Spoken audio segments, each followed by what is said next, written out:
मुग़ल काल में बाबर सबसे पहले आया था। 1526 में बाबर आया था। बाबर का जन्म हुआ था कालानौर अफ़गानिस्तान में, और बाबर के बाद फिर आए थे हुमायूं। बाबर का मकबरा काबुल में है। उसके पुत्र हुमायूं का मकबरा दिल्ली में है।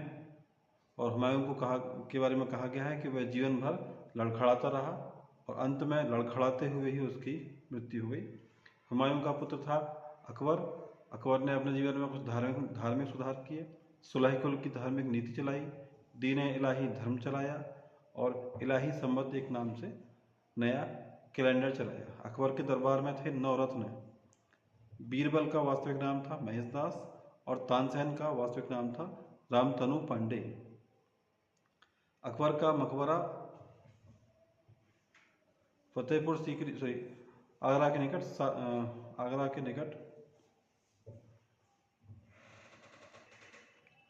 सिकंदरा में स्थित है। अकबर के बाद उसका पुत्र आता है जहांगीर, जिसके बचपन का नाम था सलीम।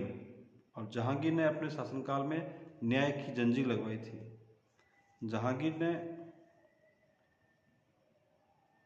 जहांगीर के शासनकाल को चित्रकला का स्वर्णयुग कहते हैं। जहांगीर का विवाह हुआ था मेहरुन्निसा से, जिनको उन्होंने नूर महल कहा और बाद में इनको नूरजहां कहा गया। जहांगीर का मकबरा लाहौर में, जो वर्तमान में पाकिस्तान में है। जहांगीर के बाद फिर आते हैं उनके पुत्र शाहजहां। शाहजहां के बचपन का नाम था खुर्रम और शाहजहां के शासनकाल को स्थापत्य कला का स्वर्णकाल कहते हैं। शाहजहां ने अपने जीवन में कई बिल्डिंग बनवाई, जैसे दिल्ली का लाल किला है, ताजमहल है, जमा मस्जिद है, और भी तमाम शाहजहां ने कुछ बिल्डिंग निर्माण कराए। शाहजहां ने ही अपने काल में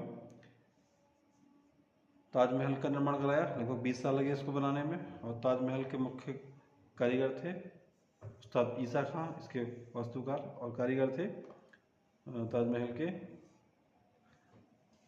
अहमद लाहौरी। शाहजहां का मकबरा आगरा में है। शाहजहां के पुत्र औरंगजेब ने रबिया बीबी से विवाह किया था और उसकी स्मृति में औरंगाबाद में दूसरा ताजमहल बनवाया था। औरंगजेब ने अपने शासनकाल में संगीत पर पूर्णतः प्रतिबंध लगाया था। औरंगजेब का मकबरा है औरंगाबाद में।